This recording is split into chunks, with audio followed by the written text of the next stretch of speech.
When I think about the child I got during the war, sometimes I just want to kill him. Beginning in 1986, the greater north of Uganda, in the heart of Africa, suffered war atrocities for over 2 decades from the Lord's Resistance Army, which devastated the region. When the Allied rebels found us sitting right under this mango tree, they grabbed the 4 of us and took us with them to the bush. We saw our people suffering, we saw our people being killed, we saw our people desperate in the camps, and we saw our people still staying with a lot of pain and wounds in them. The war affected entire communities, specifically young people, in terms of abductions, mutilations, and forced conscription. I took about 4 months. I was never eating anything to do with meat, not even fish. Because the smell of the blood, the smell of the flesh, what I saw, I say this should be something that the world should act about it. This involvement produced physical and psychological grievances, which are still having an impact today.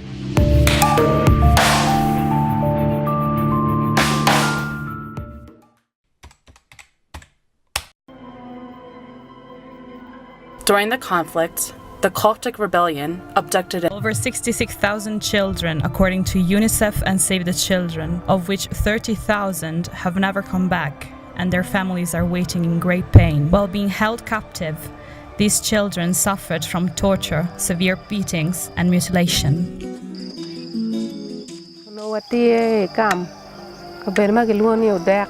At a place called Odek, the LRA rebels came and attacked. They shot me and the bullets remained in my back. They took me to the bush. The men who were there were killed, one at a time as we watched. They didn't use guns, but either got cut into pieces with a machete or got hit with a big stick. All the 11 men were killed.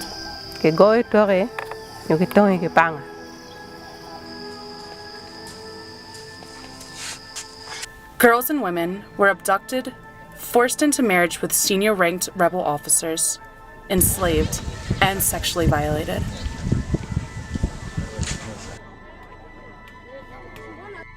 Over 3 million internally displaced persons, with 2 million living in camps for at least 10 years, across 11 districts of northern Uganda. Aware of the suffering in their communities, young people began mobilizing to influence a positive direction towards peace and recovery. VICTOR OCHEN is a young war survivor who founded the African Youth Initiative Network, a human rights organization. How I got the idea to create AYINET was when we were living during war and suffering. I think I was just sick and tired of my own suffering, and I said, if it's lack of peace that is making us to suffer, I should work for peace. So we feel like what we are doing now is how do we help mobilize the society that has seen so much trauma, become a society of hope, but also most importantly, to work with the new generation, the new seeds, the young people, to become actors and agents for peace. Despite political difficulties, youth persisted with determination against distrust and limited resources to heal their communities. Seeing the distress in his community from the war, Pakwao Stephen decided to mobilize his community in peace building. I know them and their problems. In the morning, they go to the gardens, and afternoon, they are drunk. So mobilizing them was a problem. Paimol is very wide, and even I moved from a place called Kamonojui to Lalu is something of 6 kilometers, and from Lalu to Akwang is like 4 kilometers. It's a very good job because I like it working with my people. Young people are creatively using advocacy tools to amplify victims' voices all over the world. Collectively, our solidarity with war victims world over.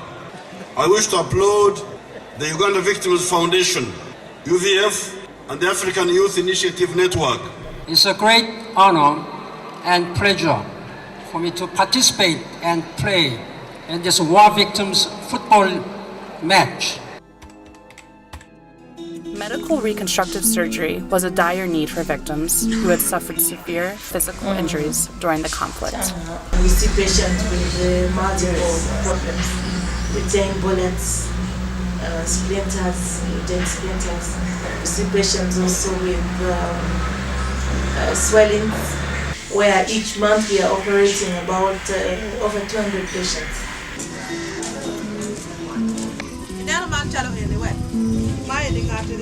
The war experiences that victims underwent had a lasting impact on their mental health.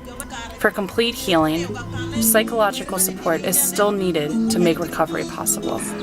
When we give them therapy on the problems that they have, they tend to change their thought patterns. They tend to change their behavioral problems, and then they adopt new coping mechanisms. So when they adopt these new coping mechanisms, we want to promote resilience in the coping mechanisms that they have adopted.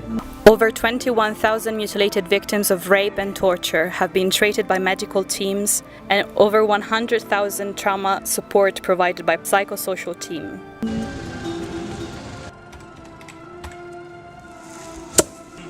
The war had a devastating effect on women across the region.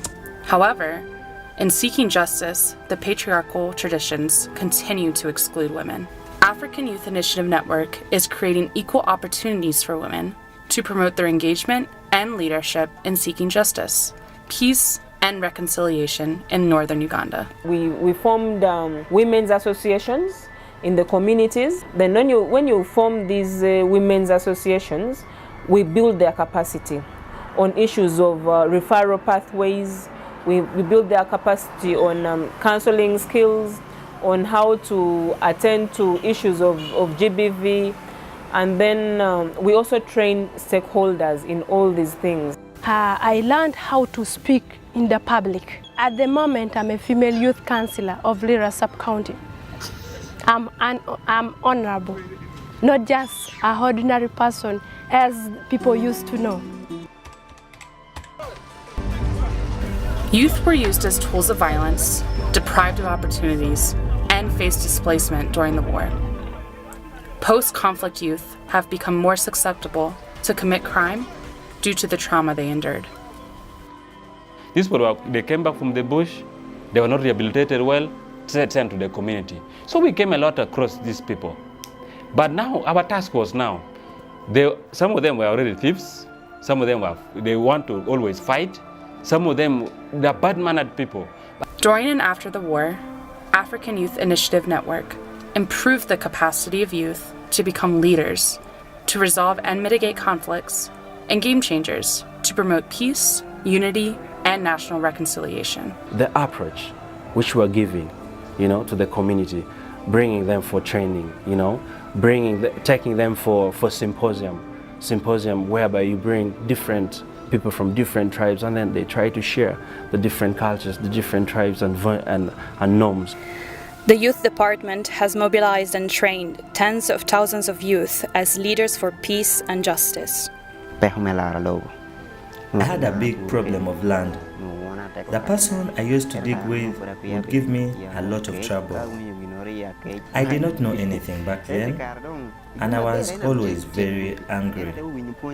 Good enough, he was also in the same group, and we got the same trainings on conflict resolution. We then took an elder and agreed that to prevent further fights, he would show us the land boundaries, and then we would plant trees for demarcation. Up to now, we are digging side by side peacefully. The pain I had before is now gone. I received a lot of counseling and guidance on what to do with life and how to overcome the different challenges I had been through. Where I've seen the change, I was not a leader in any way before. But when I got the leadership skills and training, the community entrusted me with a clan leadership role for the Atekawili clan. Secondly, in the last local council 1 elections, I contested but did not make it through. But the people still insisted that as they saw me capable, the votes would not hinder, and they made me the vice local council 1. It has been such a great experience working with AYINET, and as local governments, the work that we are doing, we have a common, direction, and we are partnering. Like I've told you, AYINET, has the source to do medical rehabilitation.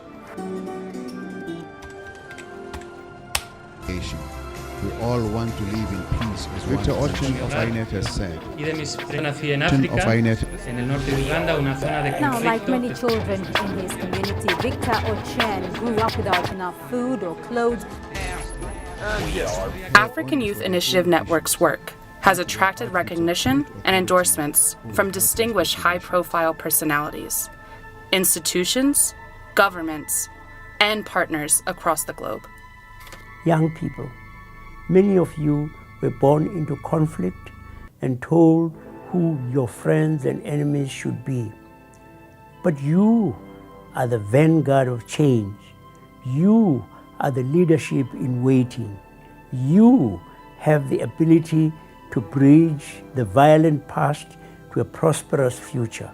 I lived in conflict. One of the most notable recognitions came in 2015 when the American Friends Service Committee jointly nominated African Youth Initiative Network and VICTOR OCHEN for the Nobel Peace Prize.